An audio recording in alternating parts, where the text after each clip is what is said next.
हर बार जब मैं उन कहानियों में से किसी एक पर आता हूँ जहाँ मेल लीड 100 हार्ट ब्रेक्स के बाद आखिरकार दूर चला जाता है तो मुझे हंसी आ जाती है। आखिर क्यों कोई किसी को इतना मौका देगा कि वो उसे बार बार चोट पहुंचाए। एक स्मार्ट आदमी को जैसे ही कुछ गलत लगे बिना दूसरी बार सोचे तुरंत दूर हो जाना चाहिए। इसलिए जब मैं एक सीईओ के अरेंज्ड मैरिज वाले हस्बैंड के शरीर में ट्रांसमिग्रेट हुआ, मैंने तय किया कि मैं स्मार्ट बनूंगा और चुपचाप रहूंगा। तो जब फीमेल सीईओ, जो मुझे रास्ते से हटाकर अपने ट्रू लव के साथ रहना चाहती थी, ने मुझे एक अनलिमिटेड ब्लैक कार्ड दिया, तो मैंने वो कार्ड उठाया और सीधे मॉल की तरफ निकल गया, अपनी जिंदगी की सबसे शानदार शॉपिंग स्प्री करने के लिए। अगर मुझे उसका दिल नहीं मिल सकता तो क्यों ना मैं हर वो सेंट खर्च करूं जो मैं कर सकता हूं। एक एलिगेंट प्राइवेट डाइनिंग रूम के अंदर सीलीन का फोन बार बार बज रहा है। वो बिना परवाह किए उस पर नजर डालती है, अपना वाइन उठाती है और धीरे धीरे एक एसआईपी लेती है। एवन उसे देख रहा है, उसकी आंखों में प्यार और शांत रिस्ट्रेंट भरा है। सीलीन, आज तुम्हारी वेडिंग एनिवर्सरी है। अगर तुम ऐसे बिहेव करोगी तो कोल मुझे ब्लेम करेगा। सीलीन ऊपर नहीं देखती, उसके बारे में मत सोचो। उसका फोन फिर बजता है। इस बार वो उठाकर स्क्रीन देखती है। अकाउंट एंडिंग इन 888, ट्रांजैक्शन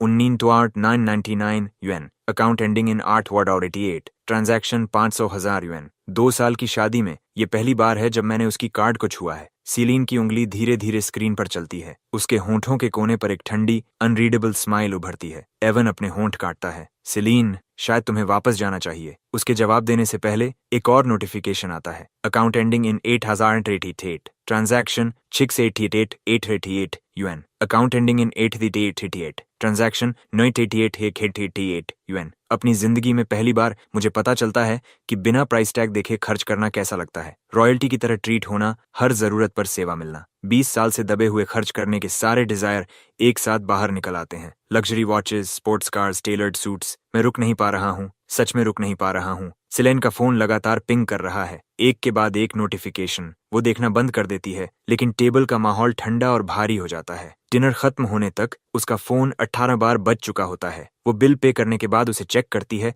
फिर रखती है। तभी नाडिया का कॉल आता है। सीलीन, मुझे तुम्हारे हस्बैंड के बारे में कुछ बताना है। पता नहीं बताऊं या नहीं। फोन के पार से भी सीलीन को नाडिया की मुस्कान महसूस होती है। उसका एक्सप्रेशन सख्त हो जाता है। सीधे बोलो। नाडिया हंस पड़ती है। मैंने अभी तुम्हारे हस्बैंड को रॉयल लाउंज में देखा। उसने एक साथ 7 होस्टेसेस बुला ली हैं। अगर तुम जल्दी नहीं आई तो तुम्हारे सिर पर सींग उगने वाले हैं। रॉयल लाउंज में कोल और 7 होस्टेसेस, इम्पॉसिबल। सीलीन यकीन नहीं कर पाती। क्या तुम अंधी हो? नाडिया फोटो भेजती है। फोटो में आदमी का साफ हेयरकट है, ब्लैक टेलर्ड सूट और एक्सपेंसिव शूज पहने हुए। पीछे से भी वो ब्रेथ टेकिंग लग रहा है। नाडिया मैसेज करती है, क्या तुम पहचान सकती हो ये तुम्हारा हस्बैंड है? सीलीन को लगता है नाडिया को चश्मे की जरूरत है। ये कोल है? नो वे। एवन कहता है, तुम वापस जाओ, मैं मूवी अकेले देख लूंगा। लेकिन सीलीन फोन रखकर फिर भी एवन के साथ सिनेमा चली जाती है। 2 मिनट बाद उसका फोन फिर चमकता है। रॉयल लाउंज अकाउंट में 1 मिलियन yuan डाले गए हैं। वो तुरंत उठ जाती है। रॉयल लाउंज के प्राइवेट रूम में लाइट्स चमक रही हैं, म्यूजिक गूंज रहा है, माहौल इलेक्ट्रीफाइंग है। मैं सोफा पर आराम से बैठा हूँ, लाखों की वाइन पी रहा हूँ। 7 खूबसूरत होस्टेसेस मेरी हर जरूरत पूरी कर रही हैं। कोई मेरे माथे के घाव को देख रही है, कोई मेरे पैरों की मसाज कर रही है, कोई मेरे कंधों पर काम कर रही है, कोई फल छील रही है, बाकी गा और नाच रही हैं। ये पूरी तरह पैराडाइज है। यही वो सीन है जिसका मैंने अनगिनत बार सपना देखा है। मैं पूरी तरह सेटिस्फाइड हूँ। इसलिए जब मैनेजर अपग्रेड की बात करता है, मैं बिना सोचे 1 मिलियन yuan और डाल देता हूँ। तभी सीलीन दरवाजा खोलकर अंदर आती है और मैं एक होस्टेस की कॉलर बोन पर हाथ फेर रहा हूँ जैसे मैंने कभी औरत देखी ही नहीं। नाइस मसल टोन, कितने समय से वर्कआउट कर रही हो। बाकी होस्टेसेस भी अपने फिगर दिखाने लगती हैं। मैं लगभग पागल हो रहा हूँ। अमीर होना सच में कमाल है। तभी जैसे ही मैं फिर हाथ बढ़ाने वाला होता हूँ, बैंग, एक ठंडी तेज आवाज कमरे को चीर देती है। हर कोई अभी बाहर जाओ। मुझे उम्मीद नहीं थी कि सीलीन सच में यहाँ आ जाएगी। मेरी फन अचानक बीच में रुक गई और मैं अनिच्छा से एक होस्टेस की कमर को हल्का सा दबाता हूँ। तुम लोग बाहर जाओ, जब मैं फ्री हो जाऊंगा तब बुलाऊंगा। सीलीन का चेहरा तूफान से पहले के आसमान की तरह गरज रहा है। कुछ ही पलों में कमरा खाली हो जाता है। सिर्फ हम दोनों रह जाते हैं। मैं सोफे पर पीछे टिकता हूँ और उसे गौर से देखता हूँ। कोई हैरानी नहीं कि ओरिजिनल कोल उसे पहली नजर में ही पसंद कर बैठा। उसके चेहरे पर एक नजर डालते ही बाकी सारी होस्टेसेस बैकग्राउंड में गायब सी लगती हैं। तेज भौहें, ठंडी आंखें, ऊंची नाक, गहरी फीचर्स जैसे किसी मास्टर ने उसे तराशा हो। गुलाबी ड्रेस उसके शरीर पर साफ सुथरी तरह से बह रही है, हर ग्रेसफुल कर्व को उभारते हुए। उसका प्लीटेड हेम घुटनों तक आता है और काले थाई हाई स्टॉकिंग्स उसकी टांगों को परफेक्टली हग कर रहे हैं। उसकी लंबी और स्ट्राइकिंग बॉडी का हर हिस्सा एक जलती हुई मैग्नेटिज्म बिखेरता है, जिससे नजर हटाना नामुमकिन हो जाता है। अगर वो कभी होस्टेस बन जाती तो मैं खुद को एक पल के लिए उस ख्याल में जाने से रोक नहीं पाता। तभी उसकी आवाज गुस्से से तेज कटती है। मेरे पैसों से मेरे सामने ही मुझे चीट कर रहे हो। कोल, क्या तुम्हें सच में लगता है कि मैं कुछ नहीं करूंगी? सिलीन मुझे घूरती है। उसका चेहरा अंधेरा हो चुका है और पहली बार वो मुझे सच में ध्यान से देखती है। मेरा पुराना सख्त हेयर स्टाइल गायब है, उसकी जगह अब एक साफ और शार्प कट है। मैं बिना डरे खड़ा रहता हूँ। क्या मतलब तुम्हारा पैसा? हम शादीशुदा हैं। जो तुम्हारा है वो मेरा है। तुम अपने सच्चे प्यार के साथ खाना पीना और मूवी देखने पर पैसा खर्च कर सकती हो, तो मैं थोड़ी कंपनी एंजॉय करने के लिए क्यों नहीं कर सकता? जब तुम एवन के साथ कैंडल लाइट डिनर और मूवी देख रही थी, तब मैं तुम्हें चीट करने का इल्जाम लगाने नहीं आया। मैंने बस कुछ लोगों को ढूंढ लिया ताकि थोड़ा रिलैक्स कर सकूं, और तुम यहाँ ऐसे तूफान की तरह आ गई। ये तुम्हारे लायक भी नहीं है। अगर एवन तुम्हें ऐसे देखे तो उसे लगेगा कि तुम सच में जेलस हो, जैसे तुम्हें मेरे लिए फीलिंग्स हैं। मुझे उससे जरा भी डर नहीं लगता। कहानी में साफ था कि वो ओरिजिनल कोल से नफरत करती थी। उसका हल्का सा टच भी उसे परेशान कर देता था। मतलब अगर वो मुझे छूती तो खुद को ही तकलीफ देती। इसलिए भले ही हम एक बिस्तर शेयर करें, मैं पूरी तरह सेफ था। सिलीन अचानक गुस्से से हंसती है और मेरा जबड़ा पकड़ लेती है। उसकी आंखें ठंडी मजाक से मुझे देखती हैं। ये नाटक बंद करो। तुमने मेरा कार्ड इस्तेमाल किया और ये सब सीन सिर्फ मुझे यहाँ बुलाने के लिए किया है ना? मैं उसकी आंखों में देखता हूँ। मेरा हाथ धीरे से उसकी कमर पर टिकता है। उंगलियां उसके शरीर के कर्व को महसूस करती हैं। तो तुम एवन को छोड़कर यहाँ आई, इसका मतलब मैं उसके मुकाबले ज्यादा इंपॉर्टेंट हूँ? सिलीन का चेहरा तुरंत ठंडा हो जाता है। वो मेरी कलाई पकड़ती है और जोर से दबाती है। मैंने पहले भी कहा है, मेरे साथ खेल मत खेलो, ज्यादा मत बढ़ो। ये आखिरी वार्निंग है। अगर फिर कभी वॉस नाम के नीचे ऐसा कुछ किया तो इस फैमिली में तुम्हारी जगह खत्म। वो घिन से मेरा हाथ झटक देती है, फिर एक टिश्यू लेकर अपना हाथ साफ करती है, बिल्कुल वैसे ही जैसे कहानी में बताया गया था। मेरे टच से उसे इतनी घिन आती है कि मुझे हंसी आने लगती है। मैं अपना जबड़ा मलता हूँ, फिर सोफे पर बैठकर टांग पर टांग रखता हूँ। मैं उसे शांत नजर से देखता हूँ। तुम मुझे अपने पास आने भी नहीं देती। मैंने ये टाइटल बहुत पहले छोड़ दिया। अभी के अभी डिवोर्स पेपर्स दे दो। अगर मैं एक सेकंड भी रुका तो मैं खुद को बेवकूफ कहूंगा। सिलीन रुकती है और मुझे देखती है। उसके होंठों पर धीरे धीरे मुस्कान फैलती है। डिवोर्स? क्या तुम श्योर हो? तुमने मुझसे शादी करने के लिए इतना सब किया। अभी कुछ देर पहले तुम अपनी नजरें मुझसे हटा नहीं पा रहे थे, और अब डिवोर्स चाहिए? ये इस साल की सबसे मजेदार बात है। मेरी नजर उसके चेहरे पर टिकती है, फिर धीरे धीरे नीचे जाती है, बिना शर्म के। मैं फैसला उसके हाथ में रखता हूँ। मेरे साथ सो या मुझे डिवोर्स दो। सीलिन का चेहरा तुरंत ठंडा पड़ जाता है। मेरे सामने ही वो अपने असिस्टेंट को कॉल करती है। डिवोर्स अग्रीमेंट तैयार करो। कल सुबह सबसे पहले उसे घर पहुंचा देना। ओरिजिनल कोल उसे इतनी हद तक प्यार करता था कि बिना उसके प्यार के भी उसे छोड़ने को तैयार नहीं था, और उसी ऑब्सेशन ने उससे सब कुछ छीन लिया। इस दुनिया में अनगिनत औरतें हैं। मैं अपनी जिंदगी किसी ऐसी के पीछे बर्बाद नहीं करने वाला जो कभी पीछे मुड़कर नहीं देखेगी। मैं अपना अधूरा ग्लास उठाता हूँ, एक बूंद भी छोड़े बिना खत्म करता हूँ, उसे नीचे रखता हूँ और खड़ा हो जाता हूँ। मैं उसे एक नजर देता हूँ, जैसे कह रहा हूँ कि असली नुकसान उसी का है। ये फैसला तुमने लिया है, बाद में पछताना मत। सिलीन झुंझलाहट से हंसती है। मैं पीछे मुड़कर भी नहीं देखता। मैं अपनी जैकेट पहनता हूँ, अपनी नई वॉच और फोन उठाता हूँ और बिना पीछे देखे बाहर निकल जाता हूँ। सिलीन मुझे जाते हुए देखती है। एक ऐसा आदमी जो रिच फैमिली के केप्ट हस्बैंड होने की इमेज से बिल्कुल भी परेशान नहीं है। वो और भी ज्यादा यकीन करने लगती है कि मैं जरूर नशे में हूँ जो ऐसा बिहेव कर रहा हूँ और डिवोर्स की बात भी कर रहा हूँ। घर तक का सफर पूरी तरह खामोश रहता है। मैं उसकी कार से उतरता हूँ, सीधा ऊपर जाता हूँ और अपने कमरे में खुद को बंद कर लेता हूँ। सिलीन मेरे डिवोर्स मांगने वाले सीन को याद करती है और ठंडी हंसी हंसती है। उसे इंतजार है कि कल जब डिवोर्स पेपर्स मेरे सामने होंगे तब मेरे चेहरे का एक्सप्रेशन कैसा होगा। जब वो मेरे कमरे के पास से गुजरती है, अंदर से मेरी आवाज सुनाई देती है। वो रुक जाती है। मैं जोर जोर से गा रहा हूँ, आज का दिन शानदार है, जो भी मैं चाहूँ वो सच होगा, कल भी शानदार होगा। सिलीन मेरी पागलों जैसी ड्रंक सिंगिंग सुनती है और सच में सोचती है कि अंदर जाकर मुझे चुप कराए। वो हैंडल घुमाती है, दरवाजा बंद है। मैंने अंदर से बोल्ट लगा दिया है। जो आदमी पहले उसे देखते ही पास आने के बहाने ढूंढता था, उसने अब उसे बाहर ही रोक दिया है। मैं और जोर से गाना जारी रखता हूँ। सिलीन कुछ देर ये सब सुनती है और आखिर में मुड़कर चली जाती है। मैंने मास्टर बेडरूम ले लिया है। सिलाइन ने ओरिजिनल कोल के साथ कमरा शेयर करने से मना कर दिया था और खुद गेस्ट रूम में चली गई थी। मास्टर बेडरूम उसे दे दिया था। मैं कमरे को देखता हूँ, ड्रॉर में रखी महंगी वॉचेस पर हाथ फेरता हूँ, वार्डरोब में भरे डिजाइनर क्लोथ्स को देखता हूँ और पूरे समय खुशी से गुनगुनाता रहता हूँ। मैं बड़े बाथटब में लंबा सोख लेता हूँ, फिर बेहद सॉफ्ट पजामास पहनता हूँ और सबसे कंफर्टेबल बेड पर लेट जाता हूँ।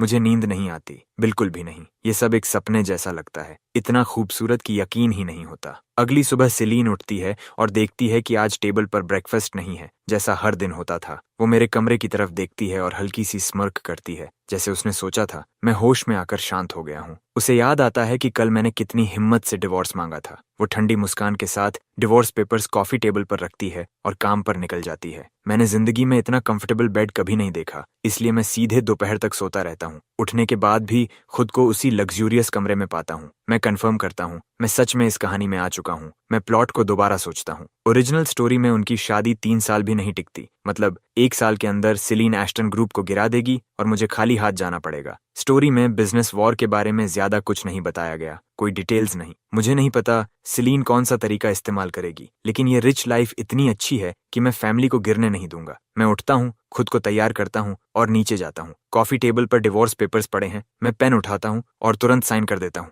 1 सेकंड भी हेजिटेट करना गलत लगता। साइन करने के बाद मैं उसका ब्लैक कार्ड निकालता हूँ और पेपर्स के ऊपर रख देता हूँ। फिर जरूरी सामान लेकर एस्टन फैमिली के घर लौट जाता हूँ। विलन साइड कैरेक्टर नहीं, मैं अपनी कहानी का मेन कैरेक्टर हूँ। डैड मुझे आते देख तुरंत न्यूज़पेपर रख देता है। कोल, इस समय घर क्यों आए हो? क्या सिलीन ने फिर कुछ किया? मैं कहता हूँ नहीं, ऐसा कुछ नहीं। डैड मेरा हाथ पकड़ता है, उसे यकीन नहीं होता। इस समय ओरिजिनल कोल तो सिलीन के लिए लंच लेकर जा रहा होता था। उसे अपने फैमिली के लिए कभी समय नहीं मिलता था। फिर घर आने से पहले कॉल क्यों नहीं किया? डैड पूछता है। मैं स्टाफ से तुम्हारी पसंद का सब कुछ बनवा देता। तुमने अपने बाल कब बदले? ये तुम पर बहुत अच्छे लग रहे हैं और ये आउटफिट भी तुम पर सूट कर रहा है। मैं इस आदमी को देखता हूँ, मिड 40s में है, लेकिन खुद को इतना अच्छे से मेंटेन किया है कि कम से कम 10 साल छोटा लगता है। मुझे देखते ही उसकी आंखें चमक उठती हैं। वो मुझसे बात करते हुए मिसेस जोंग को आवाज लगाता है कि मेरे पसंदीदा खाने तैयार करे। उसका हर जेस्चर एक पिता की खुशी दिखाता है जो अपने बेटे को घर लौटते देख रहा है। मैं उसे देखता हूँ और मेरे सीने में कुछ कस जाता है। पहले की जिंदगी में ये वही चीज थी जिसकी मुझे हमेशा चाह थी, लेकिन कभी मिली नहीं। मैंने कभी नहीं सोचा था कि मुझे ये सब इस तरह मिलेगा, मौत के बाद, किसी और की जिंदगी में। डैड मुस्कुराते हैं। मैं तुम्हारी मॉम को कॉल करता हूँ, उसे लंच के लिए घर बुलाता हूँ। मैं कुछ कहूँ उससे पहले ही वो नंबर डायल कर चुके होते हैं। मैं इस मौके का फायदा उठाकर घर को देखता हूँ। जितना ज्यादा देखता हूँ उतना अच्छा महसूस करता हूँ। डैड कॉल खत्म करते ही फिर मेरी तरफ मुड़ जाते हैं, मेरी चिंता करते हुए। साफ दिखता है कि ओरिजिनल कोल के सिलीन से शादी करने के बाद से ही डैड चुपचाप इस बात को लेकर परेशान थे कि मैं खुश नहीं हूँ। कोल, वो नरमी से कहते हैं, जो भी हो रहा है तुम हमारे पास आओ। तुम्हारी मॉम और मैं हमेशा तुम्हारे साथ हैं, हमेशा। मैं अपने पास्ट को याद करता हूँ, जब मैं स्कूल में बुलीड होकर घर आता था और अपने पेरेंट्स को बताता था। उन्होंने मुझे कंफर्ट नहीं किया, उन्होंने मुझे डांटा। इतने सारे बच्चों में से सिर्फ तुम्हें ही क्यों टारगेट किया जाता है? तुम क्या गलत कर रहे हो? उसके बाद जब भी स्कूल में मुझे बुली किया जाता, मैंने उन्हें कभी नहीं बताया। मैं अपने सामने खड़े इस आदमी को देखता हूँ, हैंडसम, वार्म और स्टेडी, और उस फेट के बारे में सोचता हूँ जो ओरिजिनल स्टोरी में उसका इंतजार कर रहा है। मैं आगे बढ़ता हूँ और उसे गले लगा लेता हूँ और अपने अंदर एक खामोश प्रॉमिस करता हूँ, मैं इस कहानी का एंडिंग बदल दूंगा। डैड एक पल के लिए सख्त हो जाते हैं। कितना समय हो गया था जब उसके बेटे ने उसे ऐसे गले लगाया था। मैं बोलता हूँ, मेरी आवाज स्टेडी है, डैड मुझे माफ कर दीजिए। मैंने पिछले कुछ सालों में आपको बहुत कुछ सहने पर मजबूर किया, अब सब खत्म। ये सुनते ही डैड की आंखें लाल हो जाती हैं। शादी के बाद से उसका बेटा बहुत कम घर आता था और जब भी आता तो हमेशा सिलीन की वजह से। उन्होंने उसे चेतावनी दी थी, प्यार को मजबूर नहीं किया जा सकता, लेकिन उसका बेटा किसी और से शादी करने को तैयार नहीं था। उनका सिर्फ एक ही बेटा था जो बचपन में मरते मरते बचा था। उन्होंने हमेशा उसे किसी अनमोल चीज की तरह संभाला था। जब उसने उससे शादी करनी चाहिए, उन्होंने मान लिया, लेकिन शादी के बाद उन्होंने देखा कि उसका गर्व और चमक धीरे धीरे खत्म हो रही है। उसकी दुनिया सिमटकर सिर्फ सिलीन तक रह गई। उसका जजमेंट खत्म हो गया और ये हर दिन उसके पिता का दिल तोड़ता रहा। हर बार जब उसका बेटा सिलीन की वजह से चोट लेकर घर आता था, वो रातों तक सो नहीं पाते थे। उन्होंने खुद को इस चिंता में तोड़ दिया था। डैड की आवाज कांपती है, मैं बस चाहता हूँ कि तुम ठीक रहो बेटे। मैं उसकी आवाज में रुकावट सुनता हूँ। मैं पीछे हटता हूँ और उसके चेहरे पर आंसू बहते देखता हूँ। उसे रोते हुए देखकर मेरी आंखें भी जलने लगती हैं। मैं हाथ बढ़ाकर उसके आंसू पोंछता हूँ। अरे, आप क्यों रो रहे हैं? मैं मुस्कुराता हूँ। मुझे देखिए, मैं बिल्कुल ठीक हूँ। डैड अपने बेटे को देखते हैं और महसूस करते हैं कुछ बदल गया है, बहुत ज्यादा बदल गया है, जैसे वो बहुत पहले वाले बच्चे को देख रहे हों। जब खाना तैयार होता है, मॉम घर आती हैं और उनके साथ इलीज भी होती है। इलीज मॉम की सबसे करीबी दोस्त की बेटी है, ओरिजिनल कोल से 3 साल बड़ी। अपने पेरेंट्स को खोने के बाद वो अपनी ग्रैंडमदर के साथ रही। एक बुजुर्ग के लिए अकेले बच्चे को पालना आसान नहीं था, इसलिए एस्टन फैमिली ने उसे अपने परिवार का हिस्सा बना लिया। उन्होंने उसकी पढ़ाई और जिंदगी में मदद की, कॉलेज तक। वो यूनिवर्सिटी के दौरान एस्टन ग्रुप में पार्ट टाइम काम करती थी और ग्रेजुएशन के बाद मॉम की राइट हैंड बन गई। मैं उसे चोरी से देखता हूँ और पकड़ता हूँ कि वो पहले से ही मुझे देख रही है। ओरिजिनल स्टोरी में कोल उसे हमेशा एक बड़ी बहन से ज्यादा कुछ नहीं मानता था। सिलीन के पीछे भागते हुए उसने एलिज के सामने बार बार अपना दिल खोलकर बताया कि वो सिलीन से कितना प्यार करता है। वो उसके पास एडवाइस, प्लान्स और कंफर्ट के लिए जाता था और एलिज हमेशा एक बड़ी बहन की तरह उसके साथ खड़ी रहती थी, उसे पैम्पर करती, प्रोटेक्ट करती, मदद करती, कभी कोई सीमा पार नहीं करती, कभी रीडर्स को भी शक करने का मौका नहीं दिया। जब तक वो दिन नहीं आया जब उसे पता चला कि सिलीन और कोल डिवोर्स ले रहे हैं और वो उसे ढूंढने गई, लेकिन वहां उसके एक्सीडेंट का सीन मिला। उसने उसे कांपते हुए अपनी बाहों में पकड़ लिया। उसे खून से लथपथ देखकर उसकी आंखें लाल हो गईं। वह बार बार उसके मुंह के कोने से खून पोंछती रही। कोल, वह सिसकी, उसकी आंखें जल रही थीं। मुझे पछतावा है, मुझे तुम्हें उससे शादी करने से रोक देना चाहिए था। उसकी आंखों में प्यार गहरा और अटूट था और उस पल उसने इसे छिपाना छोड़ दिया। वह चाहती थी कि वह जाने कि वह उसे सालों से प्यार करती थी। उसने उसे थामे रखने के लिए अपनी पूरी ताकत लगा दी,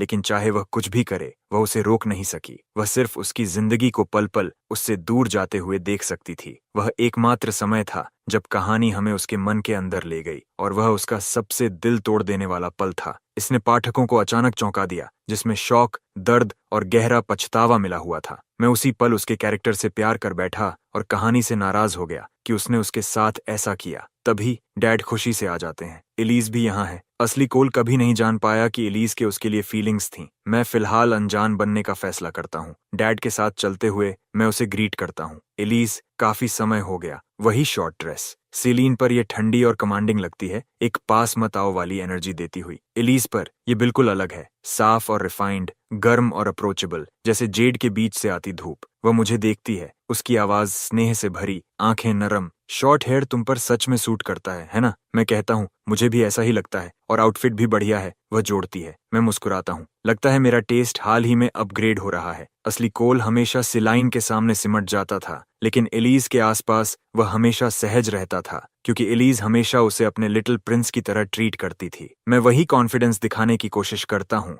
लेकिन मैं कहूँगा कि मैं इसका सिर्फ 80% ही कर पा रहा हूँ। बाकी 20% गायब है, क्योंकि मुझे पता है कि उसके मेरे लिए फीलिंग्स हैं और मैं अपने ही दिमाग से बाहर नहीं निकल पा रहा हूँ। एलिज मुस्कुराती है और विषय बदलती है। तुम तो आमतौर पर हर दिन उसका लंच देने में बिजी रहते हो। आज दोपहर में घर आने का मन कैसे हुआ? मैं अपनी घड़ी के साथ खेलता हूँ। बाहर बहुत गर्मी है। उसने कहा कि मेरे लिए यह बहुत परेशानी है, इसलिए उसने मुझे रोक दिया। जैसे ही ये शब्द मेरे मुंह से निकलते हैं, सिर्फ एलिज ही नहीं बल्कि डैड और मॉम भी मेरी तरफ देखते हैं, साफ तौर पर यकीन नहीं करते। जाहिर है, जो लोग मेरी सबसे ज्यादा परवाह करते हैं वे कभी नहीं मानते कि सिलीन मेरे साथ अच्छा व्यवहार करेगी। फिर भी असली कोल ने इसे पूरे दिल से माना था। एलिज भौं उठाती है। सच में? मैं हाथ हिलाता हूँ। इन हाथों को देखो, क्या ये किचन में काम करने वाले लगते हैं? मुझे देखने दो, एलिज कहती है। वह ऊपर देखती है। उसकी नजर गर्म और स्थिर है। ये अच्छे हैं। एक आदमी के हाथ ऐसे ही होने चाहिए। मुझे नहीं पता कि यह इसलिए है क्योंकि मुझे उसकी फीलिंग्स के बारे में पता है, लेकिन मेरा चेहरा गर्म हो जाता है और अचानक उसके आसपास नेचुरल एक्ट करना और मुश्किल हो जाता है। मैं रॉयल लाउंज में बोल्ड हो सकता था क्योंकि वहां कोई फीलिंग्स शामिल नहीं थीं, कोई रिस्पॉन्सिबिलिटी नहीं थी। जब असली फीलिंग्स की बात आती है तो मैं पूरी तरह आउट ऑफ माई डेप्थ हूँ। मुझे नहीं पता कि उस क्रश को कैसे हैंडल करूं जिसके बारे में मुझे पता नहीं होना चाहिए, इसलिए मैं विषय बदल देता हूँ। कंपनी हाल ही में कैसी चल रही है? काफी अच्छी, एलिज हल्के से कहती है। मैं आगे पूछता हूँ, काफी अच्छी का मतलब क्या है? वह मुझे थोड़ा हैरान होकर देखती है। हम कुछ बड़े प्रोजेक्ट्स देख रहे हैं। अगर हम उन्हें हासिल कर लेते हैं तो कंपनी एक नए लेवल पर पहुंच जाएगी। कुछ बड़े प्रोजेक्ट्स, ओवरस्ट्रेच्ड कैश फ्लो, टूटी हुई फंडिंग चेन और वॉस ग्रुप खड़ा होकर देख रहा है। क्या ये सिलाइन की स्ट्रेटेजी है? मैं बीच में बोलता हूँ। कुछ बड़े प्रोजेक्ट्स, क्या कंपनी वास्तव में उन सभी को संभाल सकती है? मुझे लगता है कि अभी मार्केट कंडीशंस अच्छे नहीं हैं। प्रायोरिटी स्टेबिलिटी होनी चाहिए। हमें यह सुनिश्चित करना होगा कि किसी भी रिस्क को झेलने के लिए पर्याप्त कैश फ्लो हो। मैं इसे सीधे नहीं कह सकता, इसलिए इशारा छोड़ता हूँ और उम्मीद करता हूँ कि वह समझ जाए। एलिज मुझे देखती है।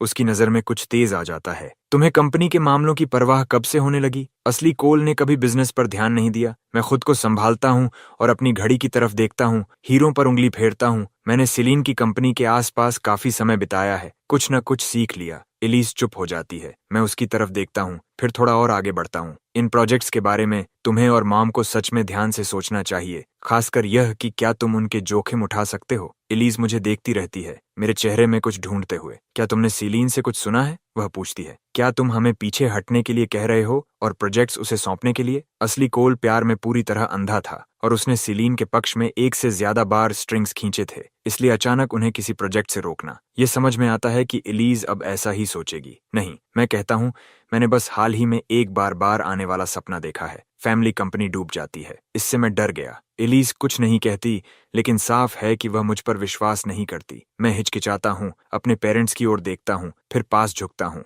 मैं अपना हाथ मुंह पर रखकर फुसफुसाता हूँ। असल में मैंने सीलीन को सुना। वह एस्टन ग्रुप को गिराने की योजना बना रही है। मैं ये कहते ही पीछे हट जाता हूँ और मैं देखता हूँ कि इलाइजा के कानों के सिरे लाल हो जाते हैं। मुझे उम्मीद नहीं थी कि इस तरह झुकने से उस पर ऐसा असर होगा। मैं अनदेखा करने का नाटक करता हूँ, अपनी आवाज धीमी रखते हुए। मैं मॉम और डैड को स्ट्रेस नहीं देना चाहता था और मुझे बिजनेस के बारे में इतना नहीं पता कि खुद संभाल सकूं। मैं तुम पर भरोसा कर रहा हूँ। एलिस सोफे के पीछे अपनी कोहनी टिकाती है, मेरी ओर देखते हुए अनजाने में अपना कान सहलाती है। और तुम्हारी क्या योजना है? मुझे जवाब देने का मौका नहीं मिलता। डैड हमें टेबल पर बुलाते हैं। मैं टेबल को एक नजर देखता हूँ जो खाने से भरा हुआ है और मेरा मूड ऊपर उठ जाता है। डैड मेरे कटोरे में खाना डालते हैं और खाओ, तुम हाल ही में पतले हो गए हो। मैं निगलता हूँ सारे स्वादिष्ट खाने को देखते हुए। मुझे घर का बना खाना खाए बहुत समय हो गया है। मैं इस पर टूट पड़ता हूँ। मुझे घर पर कुछ दिन दो और मैं फिर नॉर्मल हो जाऊंगा। इन शब्दों पर डैड मेरे कटोरे में और खाना डालते रहते हैं। अगर तुम्हें घर का खाना याद आता है तो मैं किसी को हर दिन तुम्हारे पास भेज दूंगा। जरूरत नहीं डैड,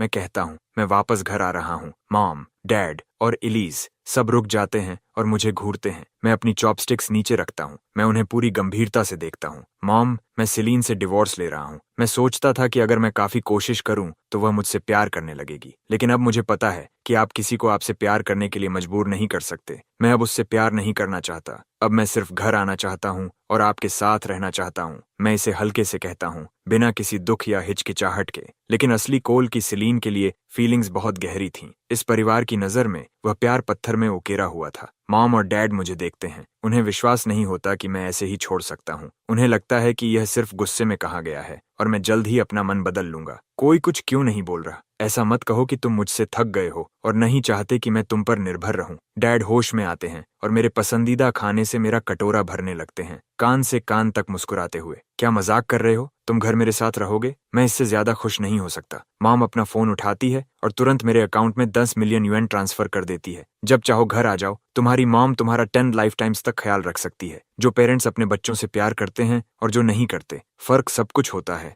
मैं डैड को बिना रुके मेरे कटोरे में खाना डालते हुए देखता हूँ। मॉम को बिना एक पल सोचे मुझे पैसे ट्रांसफर करते हुए देखता हूँ और मैं अपने पिछले पेरेंट्स के बारे में सोचता हूँ। बड़े होते समय डिनर टेबल पर हर अच्छी चीज पहले मेरे छोटे भाई को मिलती थी। जैसे ही मैं कुछ लेने के लिए हाथ बढ़ाता, मेरी माँ मेरी चॉपस्टिक्स मारकर हटा देती थी। मैंने एक पूरा दिन और रात रोते हुए बिताया, यूनिवर्सिटी जाने की भीख मांगते हुए। उन्होंने कभी हाँ नहीं कहा। उन्होंने मुझे 2 विकल्प दिए, काम करो या शादी कर लो। बिना डिग्री के बाहर काम करने का मतलब था कि मेरे लिए कभी कुछ अच्छा उपलब्ध नहीं था। उन्होंने कभी परवाह नहीं की कि मैं संघर्ष कर रहा हूँ या थक गया हूँ। उन्हें सिर्फ इस बात की परवाह थी कि मैं घर कितना पैसा लाता हूँ। वे शिकायत करते थे कि यह कभी काफी नहीं है और फिर मुझे यह कहकर दोषी महसूस कराते थे कि उन्होंने मुझे पाला है। जब मैं मरा तो शायद उन्होंने एक आंसू भी नहीं बहाया। मैं अब अपने सामने बैठे पेरेंट्स को देखता हूँ और मेरी आंखें नम हो जाती हैं। धन्यवाद डैड, धन्यवाद मॉम। अब से आप दोनों ही मेरे लिए सब कुछ हैं। असली कहानी में एस्टन ग्रुप के गिरने के बाद मॉम इस शॉक को सहन नहीं कर पाती कि उसकी बहू इसके पीछे थी।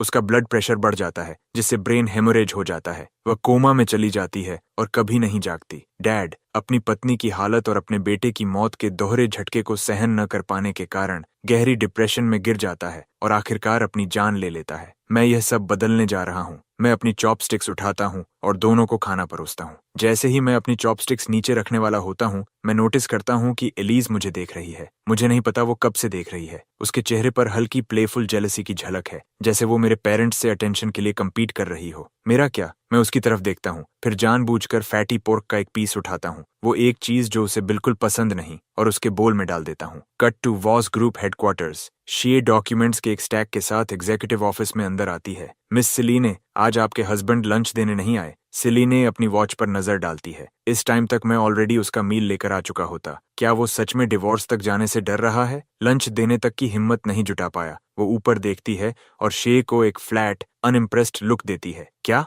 तुम उसके कुकिंग की आदी हो गई हो? चाहती हो मैं कॉल करके पूछूं वो कहाँ है? ओह नहीं नहीं, मैं बस मेंशन कर रही थी, शे जल्दी से कहती है। हर मील जो वो लाता था, शे खुद ही उसका ज्यादातर हिस्सा खा लेती थी। उसे बिना रियलाइज किए इसकी आदत हो गई थी। आज पहली बार वो नहीं आया तो बस थोड़ी क्यूरियोसिटी में पूछ बैठी। सिलीन के डिस्प्लीज्ड होने को देखकर शे जल्दी से साइंड डॉक्यूमेंट्स उठाती है और बाहर निकल जाती है। आज पहली बार सिलीन पूरा वर्क डे बिना मेरे इंटरप्शन के कंप्लीट करती है। पिछली रात का मेरा इमेज उसके दिमाग में उभरता है। ब्लैक सूट, आंखें जिनमें उसके लिए कुछ नहीं, काल्मली डिवोर्स मांगता हुआ। वो ठंडी स्mirk देती है और सीधे रॉयल लाउंज की तरफ बढ़ जाती है। जैसे ही वो प्राइवेट रूम में एंटर करती है, सब उसकी तरफ देखने लगते हैं। वो सोफा पर बैठती है और नोटिस करती है कि सब अभी भी उसे घूर रहे हैं। उसका एक्सप्रेशन तुरंत डार्क हो जाता है। तुम सब मुझे ऐसे क्यों देख रहे हो? क्या प्रॉब्लम है तुम लोगों को? नाडिया सावधानी से पास आती है। आज कोल तुम्हारे साथ क्यों नहीं है? सिलीन सब पर एक कोल्ड नजर डालती है। तुम ही लोग थे ना जिन्हें वो इतना अनोइंग लगता था। अब वो चला गया तो ऐसे बिहेव कर रहे हो जैसे कुछ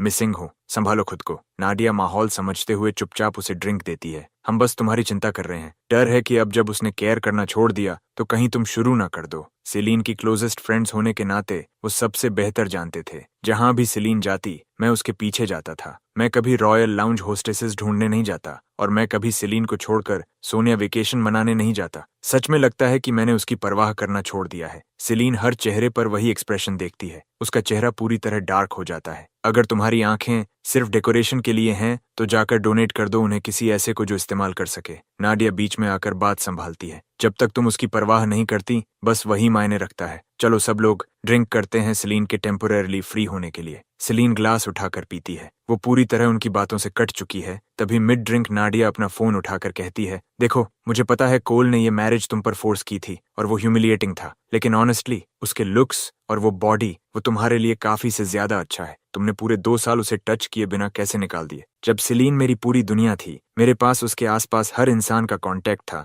जिससे वो सब मेरे सोशल मीडिया पोस्ट्स देख सकते थे। जो कुछ भी मैं पोस्ट करता था वो सब सिलीन के बारे में होता था। या तो रिलेशनशिप शो ऑफ करना या लॉन्ग इमोशनल लव लेटर्स जो सबको क्रिंज कर देते थे। क्योंकि सिलीन ने मुझे ब्लॉक कर दिया था, उसके फ्रेंड्स मेरी पोस्ट्स के स्क्रीनशॉट्स लेकर ग्रुप चैट में डालते थे ताकि उसे टीज कर सकें। लेकिन सिर्फ 2 आवर्स पहले उन्होंने देखा कि मैंने सिलीन से जुड़ी हर पोस्ट डिलीट कर दी और उसकी जगह सोनिया पहुंचने की पोस्ट डाल दी, सी के किनारे सनसेट की 9 स्टनिंग फोटोज के साथ। कैप्शन था, with the one who loves me most, watching the most beautiful view, life is good. सिलीन notice करती है कि सब अपने फोन्स देख रहे हैं और कैजुअली नजर डालती है। वो बीच पर मेरी फोटो है जहां मैं हंस रहा हूँ, जेन्युइनली खुश। एक फ्रेंड खुद को रोक नहीं पाता। वो अचानक इतना अलग लग रहा है। नाडिया मुस्कुराते हुए बोलती है। उसे इस तरह देखते हुए वो सच में थोड़ा चार्मिंग लग रहा है। शायद ऐसा ही लगता है जब कोई आखिरकार किसी से प्यार करना छोड़ देता है। बैंग। सिलीन अपना ग्लास कॉफी टेबल पर पटक देती है। वो उनकी तरफ कोल्ड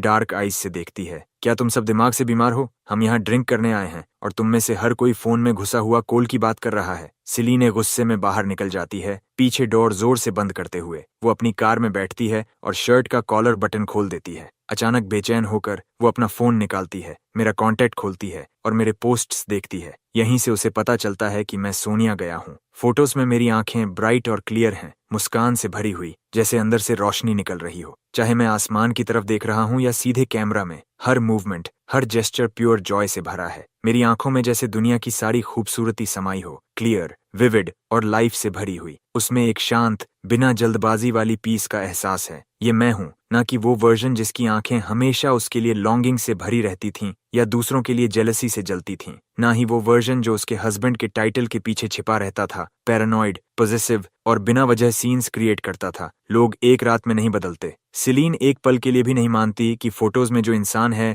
वो असली मैं हूँ। दूसरों को शायद ना दिखे लेकिन उसे दिखता है। मैं डिवोर्स की बात से भाग रहा हूँ। ये फोटोज डालना बस उसका अटेंशन खींचने का तरीका है और फिर भी ये सब जानते हुए भी वो उन फोटोज की तरफ खींच जाती है। ये मेरा पहली बार सोनिया आना है, वो जगह जहां मैं सबसे ज्यादा जाना चाहता था जब मैं जिंदा था। हल्की ठंडी हवा, फ्रेश सी फूड और वाइन का फीस्ट। मॉम मेरे साथ, हम दोनों रात के कोस्ट की खूबसूरती देखते हुए खाना खा रहे हैं। मुझे बस एक ही चीज महसूस हो रही है, दुनिया खूबसूरत है। पहले जब मैं जिंदा था, पैसे हमेशा कम होते थे, मुझे कभी ऐसे जीने का मौका नहीं मिला और कुछ भी इतना खास नहीं था जिसे कैप्चर करूं। लेकिन अब मुझे लगता है बहुत कुछ है जिसे संभाल कर रखना चाहिए। खाना, मॉम का प्यार, वो एक्सपीरियंसेस जो मैंने कभी नहीं किए। अगली सुबह मैं डाइविंग जाना चाहता हूँ। मॉम तुरंत एक प्राइवेट इंस्ट्रक्टर हायर करती है और मुझे पानी में ले जाती है। मैं कोरल रीफ्स के बीच तैर रहा हूँ। चारों तरफ फिश के झुंड मेरे आसपास घूम रहे हैं, फ्री, रिलैक्स्ड और पहले से ज्यादा अलाइव। आसमान गहरा नीला है, पानी क्रिस्टल क्लियर, हवा बिल्कुल परफेक्ट। सुबह डाइविंग,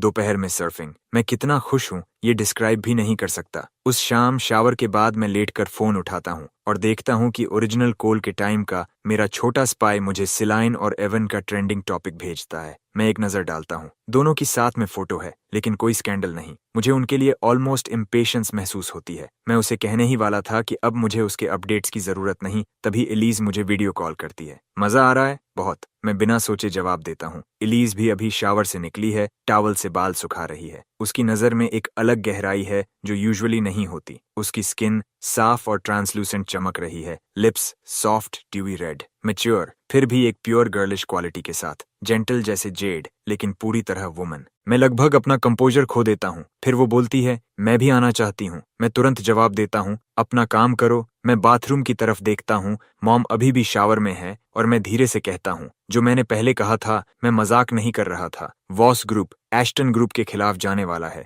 तुम्हें पहले से प्रिपेयर रहना होगा। कंपनी तुम पर डिपेंड कर रही है। एलीज थोड़ी देर रुकती है और स्क्रीन के पार मुझे देखती है। क्या तुम्हें डर नहीं कि मैं भी सिलीन जैसी हो सकती हूँ कंपनी के पीछे? मैं उसकी आंखों में बिना हिले देखता हूँ। नहीं, मुझे तुम पर भरोसा है। इलाइसा की डार्क आईज हल्की सी नरम पड़ जाती हैं। मुझे नहीं लगा था कि इतनी सिंपल बात उसे इतना अफेक्ट करेगी। मैं जल्दी से बात खत्म करता हूँ। ठीक है, देर हो गई है, मैं सोने जा रहा हूँ, तुम भी सो जाओ। ठीक है, वो धीरे से कहती है, मेरे लिए गिफ्ट लाना मत भूलना। मैं लेटकर उन सालों के बारे में सोचता हूँ जब वो चुपचाप उससे प्यार करती रही, बिना कुछ कहे। मैं तय करता हूँ कि उसके लिए कुछ जरूर लाऊंगा। अगली सुबह सिलीन उठती है। वो अपना फोन खोलती है। ट्रेंडिंग टॉपिक अभी भी वही है। मैंने उससे कांटेक्ट नहीं किया। एवन की तरफ से भी कुछ नहीं आया। वो खुद को रोक नहीं पाती। वो फिर से मेरा प्रोफाइल खोलती है। मैंने 5 मिनट्स पहले कुछ पोस्ट किया है। ये एक वीडियो है जिसमें मैं मॉम के साथ रेंटल स्कूटर पर साइट्स घूम रहा हूँ। वीडियो में मैंने ब्रीजी बीच शर्ट पहनी है, ब्राइट ब्लू स्काई के नीचे खुलकर हंस रहा हूँ। सुबह की रोशनी मुझ पर पड़ रही है। हवा मेरे बालों और शर्ट के किनारे से खेल रही है। मैं बीच बीच में कुछ बोलता हूँ, इतना अलाइव और रेडिएंट कि रास्ते का सीनरी भी फीका पड़ जाए। मैं वापस नहीं आया। मैं अभी भी ट्रैवल कर रहा हूँ, अभी भी पोस्ट कर रहा हूँ। ऐसा नहीं हो सकता कि मैंने वो ट्रेंडिंग टॉपिक नहीं देखा। फिर भी मैं वापस नहीं आया, बल्कि मैं और भी ज्यादा खुश लग रहा हूँ। सिलीन एक छोटी तेज हंसी छोड़ती है और फोन एक तरफ फेंक देती है। अच्छा, लगता है उसमें आखिरकार हिम्मत आ गई। वो देखना चाहती है कि मैं ये कब तक जारी रख सकता हूँ। उसका पूरा दिन पैक्ड है। शाम को जब वो होटल वापस आती है तो थक कर सोफा पर गिर जाती है। वो लाइट्स की वार्म ग्लो को देखती रहती है और स्कूटर चलाते हुए मेरा हंसता हुआ चेहरा उसके दिमाग में घूमता है। वो अपना फोन निकालती है और मेरा प्रोफाइल चेक करती है। कुछ घंटे पहले एक और पोस्ट, कैप्शन है, nobody loves you like your mom. Photos में मैं हर लोकल फूड ट्राई कर रहा हूँ या रास्ते से खरीदी छोटी चीजें दिखा रहा हूँ। बीच में एक फोटो है जिसमें मैं और मॉम साथ हैं। हमने मैचिंग सनग्लासेस पहने हैं। जैसे ही मैंने डिवोर्स की बात की, मॉम डर गई कि मैं घर बैठकर यादों में डूब जाऊंगा। इसलिए वो मुझे अपने साथ ट्रैवल पर ले गई। हर पल मेरे साथ रही। वो मेरी फोटोज लेती है और कहती है मैं कितना हैंडसम लग रहा हूँ। हर अच्छा खाना, हर सुंदर चीज वो मेरे लिए खरीदना चाहती है। वो चाहती है कि मैं सब टेस्ट करूं, दुनिया की हर अच्छी चीज मुझे दे। ऐसी मॉम दुनिया की सबसे बेस्ट मॉम है। मैं बस थोड़ा शो ऑफ करना चाहता था, किसी को जेलस करना नहीं। कमेंट्स में डैड लिखते हैं, तुम्हारे डैड का क्या मैं अच्छा नहीं? मैं तुरंत रिप्लाई करता हूँ, आप भी ग्रेट हो डैड, लेकिन ये सब मॉम ने खरीदा है। एलीज भी कमेंट करती है, और मैं अच्छी नहीं? मैं हंसते हुए लिखता हूँ, तुम वंडरफुल हो, दुनिया की बेस्ट। वापस सिलीन पर। वो अपना कॉलर खींचती है, लेकिन सीने में वो सफोकेटिंग फीलिंग अभी भी है। 3 डेज, पूरे 3 दिन बिना मेरी किसी खबर के, और मैं हर दिन ज्यादा खुश हो रहा हूँ। मुझे इतना खुश देखकर उसके अंदर कुछ कड़वा सा जम जाता है, जैसे उसने कुछ ऐसा निगल लिया हो जो निकल नहीं रहा। तभी उसका फोन बज करता है। मेरा मैसेज। उसके सीने का दबाव अचानक हल्का हो जाता है। आखिरकार वो खुद को रोक नहीं पाई। पहली बार वो हमारे चैट को खोलती है, जैसे उसमें थोड़ी एंटीसिपेशन हो। मेरा मैसेज सीधा और ब्लंट है,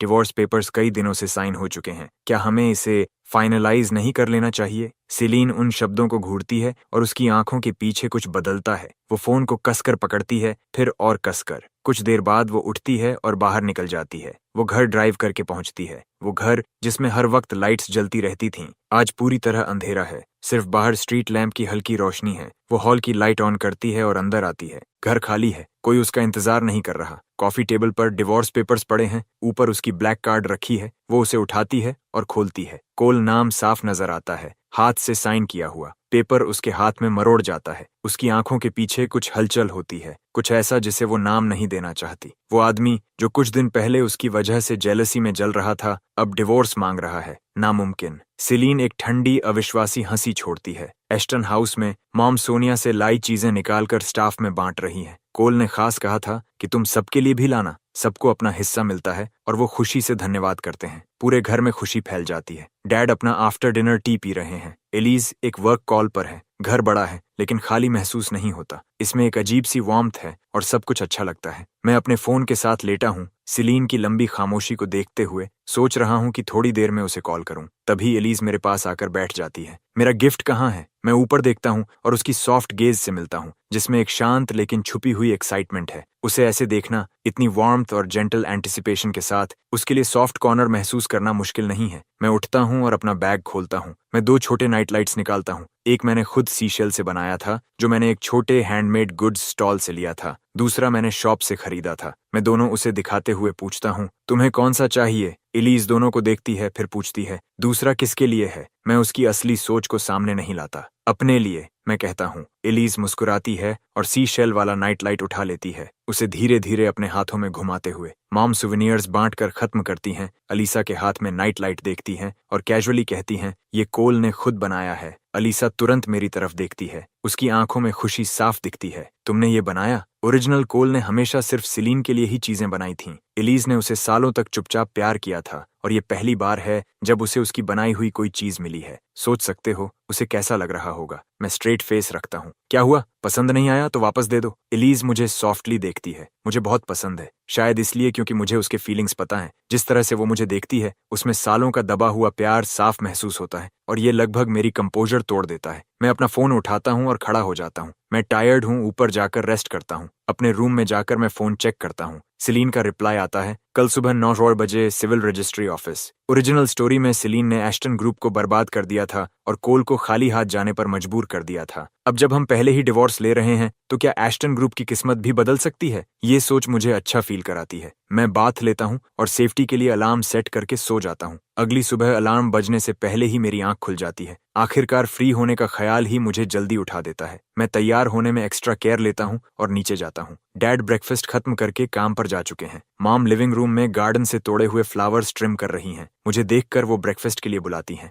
मैं जल्दी में हूँ तो एक एक्सक्यूज बनाकर निकल जाता हूँ, सोचते हुए कि बाद में वापस आकर उन्हें सरप्राइज दूंगा। ओरिजिनल कोल ड्राइव कर सकता था, उसके पास लाइसेंस था, लेकिन मैं नहीं कर सकता। मैंने कभी कार चलाना सीखा ही नहीं, सिर्फ इलेक्ट्रिक स्कूटर चलाया है, इसलिए मैंने पहले से कार बुक कर ली। 8 पष्टी पर मैं सिविल रजिस्ट्री ऑफिस पहुंचता हूं और सिलीन को कॉल करता हूं। मैं आ गया हूं, तुम कब आ रही हो? वो रिप्लाई करती है, रास्ते में हूं। मैं एक पेड़ की छाया में खड़ा होकर वेट करता हूं 9:30 तक, तब जाकर उसकी कार आती है। मैं ईगर होकर उसकी तरफ बढ़ता हूं। कार विंडो के पार सिलीन मुझे देखती है। मेरी क्रिस्प व्हाइट शर्ट जिसके नीचे एक स्ट्रॉन्ग फ्रेम झलक रहा है, एक ब्राइट और इजी स्माइल मेरे हैंडसम चेहरे पर और हवा में हल्के से हिलते छोटे बाल। मेरे अंदर एक अलग ही प्रेजेंस है, मैच्योर लेकिन यूथफुल एनर्जी के साथ, जैसे कोई सपना हकीकत में आ गया हो। धूप में उसकी तरफ चलते हुए मैं जैसे ग्लो कर रहा हूँ और मेरे सामने बाकी सब फीका लग रहा है। मैं कार के सामने रुकता हूँ और विंडो नॉक करता हूँ। सिलीन खुद को संभालती है, डोर खोलती है और बाहर आती है। हमारी आंखें मिलती हैं। मेरी आंखों में उसके लिए कुछ भी नहीं है, न कोई लॉन्गिंग,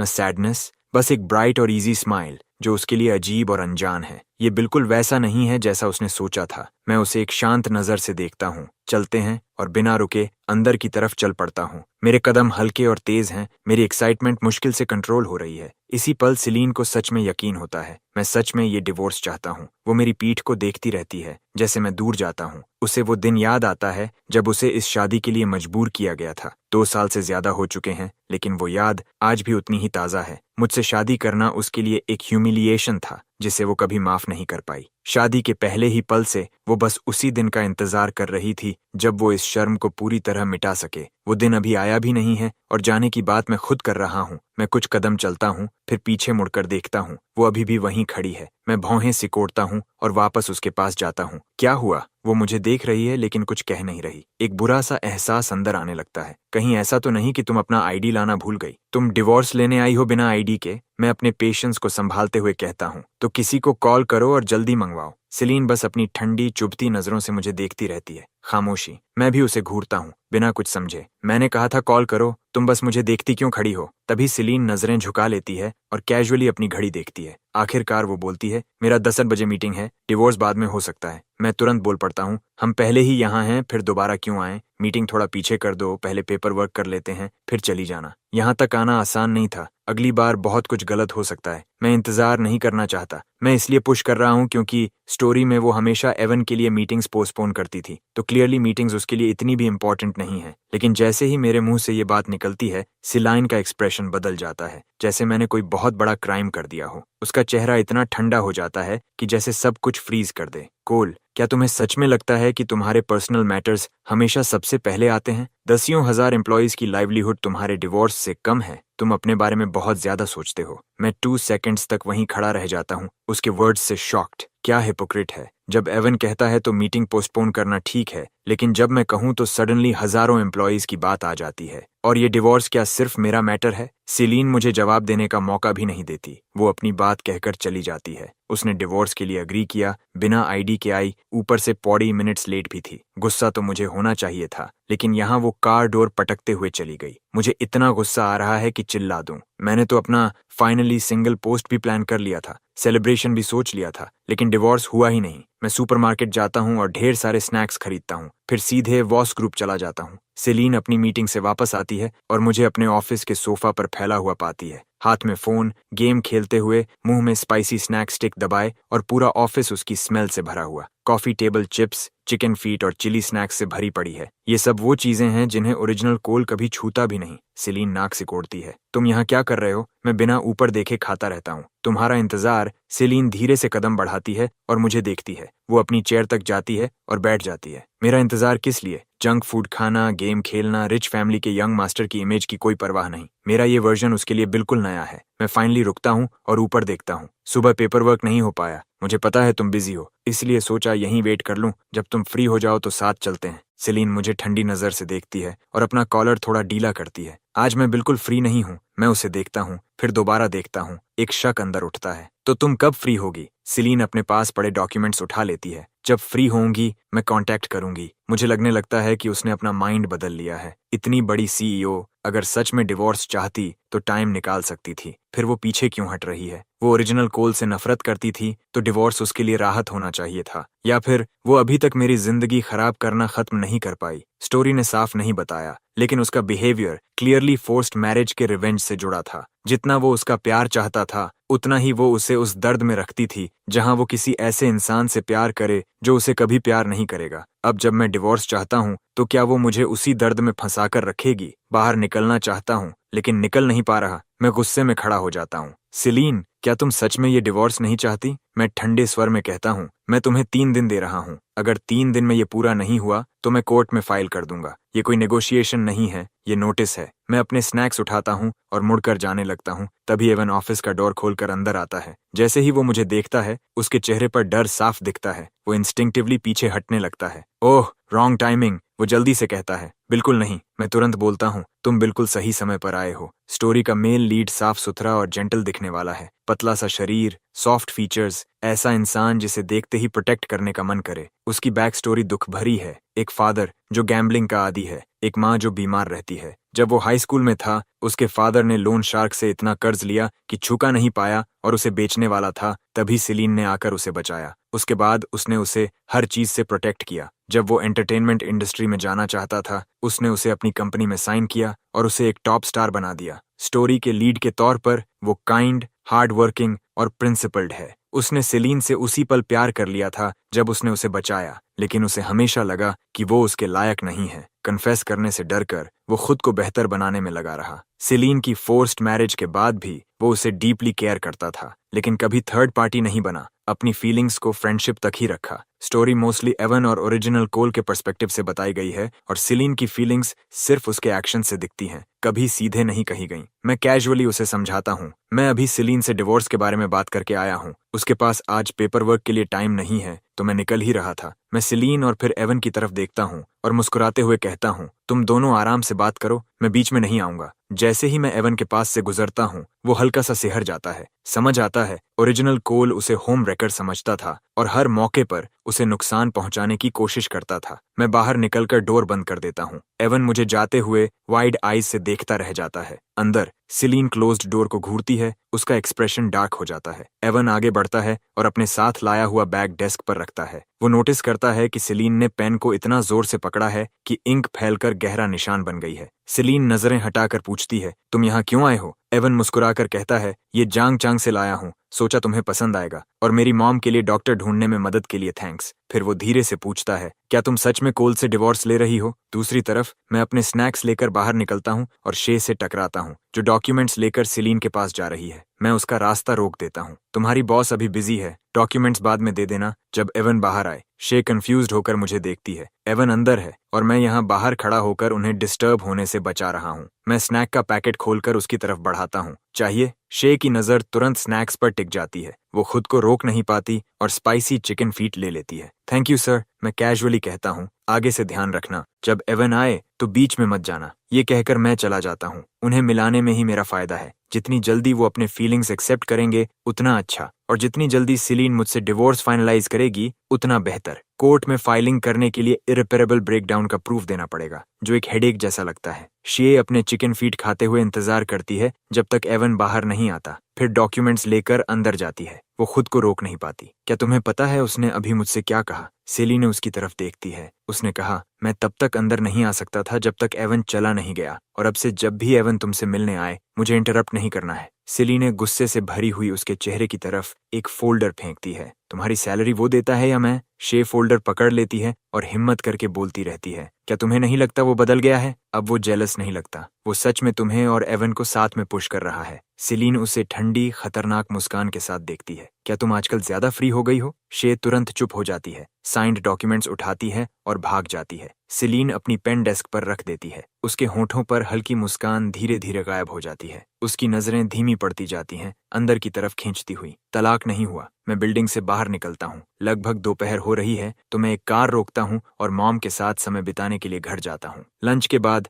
मैं ऑनलाइन पास के एक ड्राइविंग स्कूल को ढूंढता हूँ और उन्हें कॉल करता हूँ। एक गैराज भरा हुआ लग्जरी कार से, जिन्हें मैं सिर्फ देख सकता हूँ, चला नहीं सकता। ये दर्द सच में है। ओरिजिनल कोल के पास लाइसेंस था, मुझे बस असल में ड्राइविंग सीखनी है। एक प्रॉपर ड्राइविंग स्कूल जिसमें ट्रेनिंग ग्राउंड हो, वही मुझे चाहिए। मैं फोन पर एक सेशन बुक करता हूँ, फिर वहां जाने के लिए कार बुलाता हूँ, इस प्रिंसिपल पर कि पैसे से काम हो जाता है। ओनर मेरे लिए एक प्राइवेट लेसन अरेंज करता है, एक खूबसूरत इंस्ट्रक्टर के साथ, जिसमें सेंट जैसी पेशेंस है। सच में जितना पैसा देते हो उतना मिलता है। मैं स्टीयरिंग के पीछे पूरी तरह होपलेस महसूस करता हूँ, लेकिन इंस्ट्रक्टर पूरे आफ्टरनून में एक बार भी नाराज नहीं होती। लगातार encouragement, steady reassurance, emotional support, पूरा 100%। आफ्टरनून के अंत तक मैं बस थोड़ा बहुत मैनेज कर पाता हूँ। थैंक यू के तौर पर मैं उसे डिनर पर ले जाता हूँ। जैसे ही सिलीन दिन का काम खत्म करती है, नाडिया का मैसेज आता है। सिलीन, पिछली बार हम गलत थे, हमने ये नहीं सोचा कि तुम कैसा महसूस कर रही थी। आज रात हम ट्रीट दे रहे हैं, आओ हमें ये सही करने दो। सिलीन हिचकिचाती है,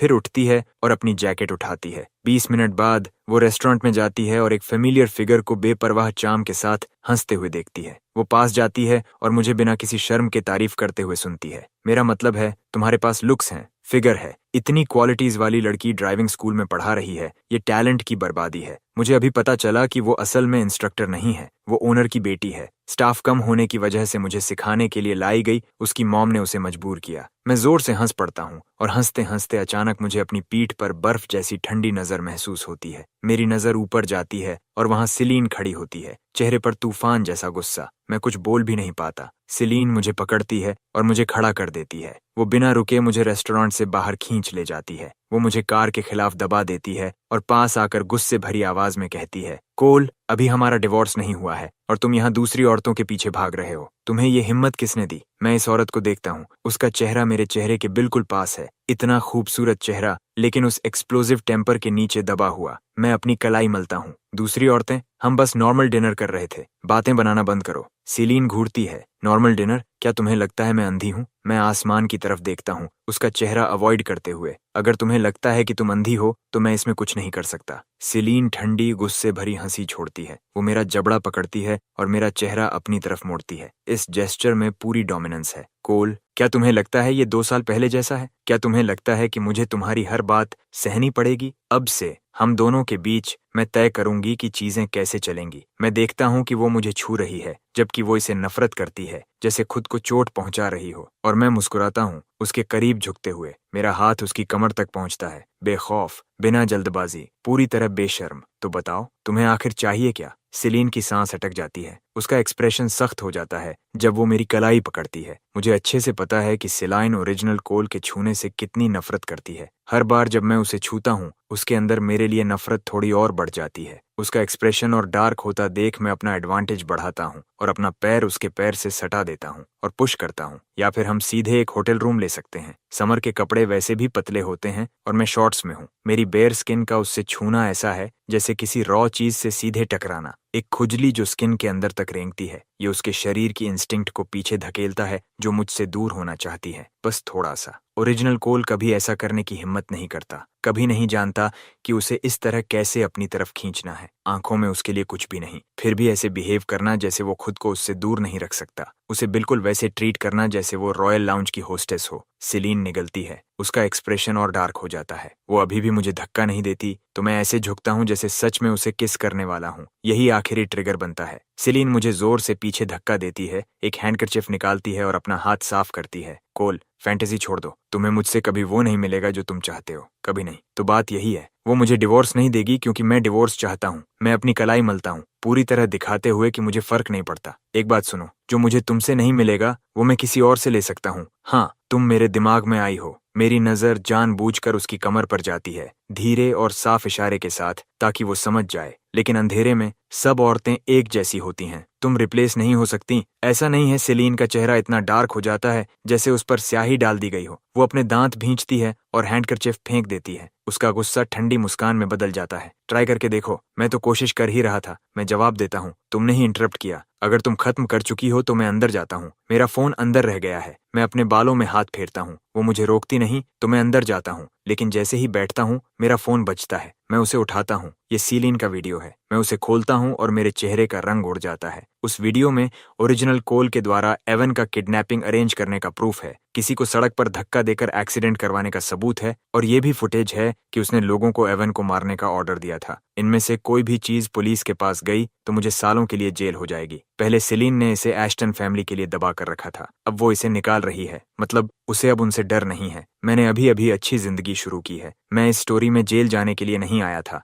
मेरे दिमाग में ये सब चल ही रहा होता है कि सीलीन का मैसेज आता है, 2 मिनट्स, चुपचाप ऊपर आओ। मेरा हर हिस्सा इस तरह कॉर्नर में फंसना नहीं चाहता, लेकिन मैं जेल उससे भी कम चाहता हूँ। मेरी ड्राइविंग इंस्ट्रक्टर, जिसे हम लिली कह सकते हैं, मेरा चेहरा नोटिस करती है। वो मुझे पानी देती है। तुम ठीक हो? सॉरी। मैं कहता हूँ कुछ काम आ गया है, तुम आराम से जाओ। मैं जल्दी से बिल सेटल करता हूँ और ऊपर जाता हूँ। मैं प्राइवेट रूम में सीलीन को पाता हूँ। नाडिया पहले ही रेस्टोरेंट में आ चुकी थी, ठीक उस वक्त जब उसने मुझे और सीलीन को कार के पास देखा। उसने एक फोटो ली और सबको दिखा दी। उसके एंगल से ऐसा लग रहा था जैसे सीलीन मुझे एग्रेसिवली डोमिनेट कर रही हो। सब विंडो के पास आकर देखने लगे और उन्होंने मुझे बिना पीछे देखे चलते हुए देखा। अब उन्हें और यकीन हो गया कि सीलीन ने मुझ पर जबरदस्ती की और मुझे उससे कोई फर्क नहीं पड़ता। जैसे ही सीलीन अंदर आती है, नाडिया खड़ी होकर ड्रिंक डालती है। कोई भी मेरे बारे में कुछ नहीं कहता। जैसे ही मैं दरवाजा खोलकर अंदर जाता हूँ, तीनों चौंक जाते हैं। नाडिया तुरंत खड़ी होकर सीलीन के पास वाली सीट खाली करती है। वो एक नया यूटेंसिल सेट रखती है। मैं मुस्कुराकर हाथ हिलाता हूँ। हे एवरीवन, मैं सिलीन की तरफ देखता हूँ और उसके पास जाता हूँ। तीनों आपस में नजरें मिलाते हैं, धीरे धीरे बातें करते हैं, जैसे मैं इनविजिबल हूँ, हमेशा की तरह। मैं अपनी फ्रस्ट्रेशन दबाता हूँ, चॉपस्टिक से बोल का प्लास्टिक खोलता हूँ और थोड़ा सेलीन की तरफ झुकता हूँ। मैं धीरे से पूछता हूँ, ये सब आखिर है क्या? सिलीन के होंठों पर ठंडी मुस्कान आती है। मैं बस तुम्हें थोड़ा और ओबीडियंट बनाना चाहती हूँ। मेरा हाथ मुट्ठी में बदल जाता है। इस औरत का एक ही शौक है, मेरी जिंदगी खराब करना। मैं एक पूरी तरह हॉलो स्माइल देता हूँ, अपनी चॉपस्टिक्स उठाता हूँ और उसके लिए खाना सर्व करता हूँ। ऑफ कोर्स डार्लिंग, तुम कहो ईस्ट, मैं ईस्ट जाऊंगा, एक कदम भी वेस्ट नहीं। तुम कहो बेड वार्म करो, तो मैं सिर्फ बेड ही नहीं, उससे भी ज्यादा वार्म कर दूंगा। सेलीन मुझे साइडवेज देखती है और अपना खाली ग्लास नीचे रखती है। मैं तुरंत उसे रिफिल कर देता हूँ। मैं पूरा आफ्टरनून ड्राइव कर रहा था, मुझे बहुत भूख लगी है। वो कुछ नहीं कहती तो मैं खुद ही खाना शुरू कर देता हूँ, बड़े एंथुजियाज्म के साथ। मैं पहला बोल खत्म करता हूँ और देखता हूँ कि सब मुझे घूर रहे हैं। मैं दूसरा लेने चला जाता हूँ। मैं उन्हें देखकर मुस्कुराता हूँ। क्या तुम्हें भी चाहिए? मैं तुम्हारा भी ले आऊं? वो और भी शॉक्ड हो जाते हैं। जो आदमी पहले सिर्फ सिलाइन को देखता था, जो सिर्फ उसी का ख्याल रखता था, अब वो पूरे टेबल को सर्व करने की बात कर रहा है। अगले ही पल सिलाइन, जिसे कभी मेरा सर्व करना पसंद नहीं था, बोलती है, जब तुम इतने ईगर हो तो मेरे लिए ये पूरा श्रिम्प का बोल पील कर दो, मुझे पसंद है। मेरी मुट्ठी फिर से कस जाती है। ये अनबेरेबल औरत, मैं तो अपने लिए भी श्रिम्प पील नहीं करता। मैं मुस्कुराते हुए बैठता हूँ, सीधे उसकी तरफ देखते हुए। मेरी स्माइल आंखों तक नहीं पहुंचती। ऑफ कोर्स डार्लिंग, मैं श्रिम्प का बोल अपनी तरफ खींचता हूँ और पील करना शुरू करता हूँ। साथ ही सोचता हूँ कि इस सिचुएशन से कैसे निकलूं। मैं उसे ये कंट्रोल नहीं रखने दूंगा। मैं इतना सोच में डूब जाता हूँ कि पील्ड श्रिम्प ऑटो पायलट पर सीधे मेरे मुंह में जाने लगते हैं। तीनों औरतें मुझे देखती हैं, फिर सिलाइन को। उनकी आंखों में गॉसिप चमक रही है। सिलीन मुझे कैजुअली वो श्रिम्प खाते हुए देखती है जो उसके लिए थे। उसका एक्सप्रेशन पढ़ना मुश्किल है, लेकिन उसके नीचे कुछ चल रहा है। मैं तब होश में आता हूँ जब मुझे एक ऐसी नजर महसूस होती है जो किसी को भी जमा दे। मैं जल्दी से जो श्रिम्प मेरे मुंह में जाने वाला था, उसे सीधे उसके मुंह में डाल देता हूँ। तुम्हारे लिए टेस्ट किया, बिल्कुल सेफ है, पॉइजन नहीं है। सिलीन बिना वार्निंग के श्रिम्प लेती है और इंस्टिंक्टिवली चबाने लगती है। उसकी आंखों की ठंडक थोड़ी सी कम हो जाती है। पहले वाली सिलीन तो मुझे उसके बोल में खाना रखने से भी नफरत करती थी, और अब मैंने उसे सीधे अपने हाथ से खिला दिया। और उसने न सिर्फ खाया, बल्कि ऐसा लग रहा है जैसे उसे पसंद भी आया। सब अचानक रिएक्ट करते हैं। सिलीन की एक और फ्रेंड, उसे जोई कह लेते हैं, अपना ग्लास उठाती है। क्या तुम दोनों यहाँ अकेले मर रहे लोगों का ख्याल कर सकते हो? नाडिया बोलती है। सच में तुम दोनों को स्वीट होने का मतलब कुछ अजीब ही लगता है। मैं अंदर से जल रहा हूँ। मुझे इस तरह की टीजिंग बिल्कुल नहीं चाहिए, लेकिन मुझे डिवोटेड हस्बैंड का रोल निभाना ही है। जोई अपने ग्लास को घुमाती है, टीजिंग अंदाज में। ये इतनी मुश्किल है, कभी सोचा है किसी आसान लड़की को पसंद करने का? मैं सिलीन को एक और श्रिम्प खिलाता हूँ। मैं उसे वार्म डिवोटेड नजरों से देखता हूँ, जैसे एक आदमी जो किसी और को देखता ही नहीं। वो हाई मेंटेनेंस है, लेकिन खूबसूरत है। मुझे पसंद है कि वो गॉर्जस है, अनटचेबल है, और उसका फिगर ऐसा है। सिलीन मेरे चेहरे को देखती है जब मैं झूठ बोलता हूँ, बाहर से वार्म स्माइल के साथ और अंदर से अपने दांत पीसते हुए। उसकी ठंडी नजर में कुछ बदलता है, हल्की सी मुस्कान उभरती है। मैं अंदर ही अंदर कर्ज करता हूँ, पूरी साइकोपाथ। डिनर के बाद रेस्टोरेंट से बाहर निकलते हुए मैं पहले ही घर जाने के बारे में सोच रहा हूँ। तभी सिलीन कार कीज मेरी तरफ फेंकती है। तुम ड्राइव करो, उसने ड्रिंक किया है, वो नहीं चला सकती। और ओरिजिनल कोल ड्राइव कर सकता था, तो मेरे पास मना करने का कोई रीजन नहीं है। मैं सिलीन को बैक सीट में बैठते देखता हूँ और खुद को शोफर बनने के लिए तैयार करता हूँ। अच्छा हुआ मैंने आफ्टरनून में प्रैक्टिस की, लेकिन रात में न्यू ड्राइवर होना अभी भी नर्वस कर देता है। मैं पूरी कंसंट्रेशन के साथ ड्राइव करता हूँ और स्पीड बहुत कम रखता हूँ। सिलीन पीछे बैठकर मुझे लग्जरी कार को ट्रैक्टर की स्पीड पर चलाते हुए देखती है। उसे समझ नहीं आता मैं क्या कर रहा हूँ। वो इरिटेट होकर हंसती है। क्या तुम इससे भी स्लो जा सकते हो? मेरे हाथ स्टीयरिंग पर पसीने से भीग रहे हैं। मेरा पूरा ध्यान रोड पर है। मैं अभी डिस्ट्रैक्शन हैंडल नहीं कर सकता। मुझसे बात मत करो। सिलीन का चेहरा सख्त हो जाता है। कोल, क्या तुम भूल गए हो तुम किससे बात कर रहे हो? अगले ही पल कार अचानक रॉकेट की तरह आगे बढ़ती है। स्पीडोमीटर चढ़ता है और मेरा दिमाग खाली हो जाता है। सिलीन उस अचानक खतरनाक स्पीड को महसूस करती है। आगे गाड़ियां हैं और मैं ब्रेक नहीं मार रहा, जैसे मैं उसे अपने साथ नीचे ले जा रहा हूँ। उसका चेहरा अंधेरा हो जाता है। कोल, क्या तुम पागल हो? अभी ब्रेक दबाओ। मैं पूरी तरह पैनिक में हूँ। मैं ब्रेक दबा रहा हूँ, फिर अचानक समझ आता है मैंने पेडल्स उल्टा दबा दिए हैं। वो गैस है। मैं असली ब्रेक एक पल देर से जोर से दबाता हूँ, इससे पहले कि हम समझ पाते क्या हुआ। एक जोरदार टक्कर और फिर सब शांत। मुझे होश आता है। मेरी गर्दन और सिर धड़क रहे हैं। मैं सुनता हूँ सिलीन दांत भींच कर मेरा नाम लेती है। मुश्किल से खुद को संभालते हुए। कोल, क्या तुम हमें मरवाने की कोशिश कर रहे हो? मैं उसकी तरफ देखता हूँ। मैं ठीक चला रहा था जब तक तुमने मुझसे बात शुरू नहीं की। सिलीन का चेहरा गुस्से से भरा है। वो शब्दों को निचोड़ कर निकालती है। तो ये मेरी गलती है? नहीं, मैं खुद को ब्लेम करता हूँ। मैं बिना झिझक कहता हूँ, मैं पैथेटिक हूँ। जैसे ही तुम्हारी आवाज सुनता हूँ, इतना घबरा जाता हूँ कि ब्रेक और गैस में फर्क नहीं कर पाता। मैं ये सब बिना किसी पछतावे के कहता हूँ, फिर उसे इग्नोर करके गाड़ी से बाहर निकल जाता हूँ। सिलीन झुंझलाहट में हंसती है, चेहरा ठंडा रखते हुए शे को कॉल करती है सिचुएशन संभालने के लिए। वो कॉल खत्म करके मेरी तरफ देखती है। मैं अपनी गर्दन मल रहा हूँ, थोड़ा झुका हुआ, उस ड्राइवर से बात कर रहा हूँ जिसकी गाड़ी में मैंने पीछे से टक्कर मारी। मेरी पूरी बॉडी लैंग्वेज ऐसे लग रही है जैसे कोई सच में अपनी गलती के लिए माफी मांग रहा हो। मेरा ये वर्जन उसके याद वाले कोल जैसा बिल्कुल नहीं है। वो कोल कभी किसी से माफी नहीं मांगता था, सिर्फ उससे छोड़कर। वो स्पॉइल्ड और रेकलेस था। जब साफ तौर पर उसकी गलती होती थी तब भी वो ऐसे बिहेव करता था जैसे दुनिया उस पर कुछ उधार हो। ऐसी सिचुएशन में वो गाड़ी से उतरता भी नहीं, वो बस एक कॉल करता और किसी और से सब संभालने देता, दूसरे इंसान के बारे में सोचे बिना। दूसरी गाड़ी की ड्राइवर दरवाजा खोलती है। क्या आप ठीक हैं? मैं सच में चिंता के साथ पूछता हूँ। एक यंग वुमन बाहर निकलती है, अपनी गर्दन मलते हुए। उसके माथे पर एक ब्रूज बन रहा है जो उसके फ्लॉलेस चेहरे पर साफ दिख रहा है। मैं उसे साफ देखता हूँ और भी बुरा महसूस करता हूँ। मेरी अपॉलॉजी और गहरी हो जाती है। वो एवन की अभी रिलीज हुई youth drama film the rising star की लीड है। उसे लिली रोज कह लेते हैं। कहानी में उसका जिक्र एवन के साथ इस फिल्म में काम करने के संदर्भ में था। उसका डिस्क्रिप्शन था चाइल्ड स्टार जो अब करंट सेंसेशन बन चुकी है। एवन का अपनी पहली फिल्म में उसे को लीड बनाना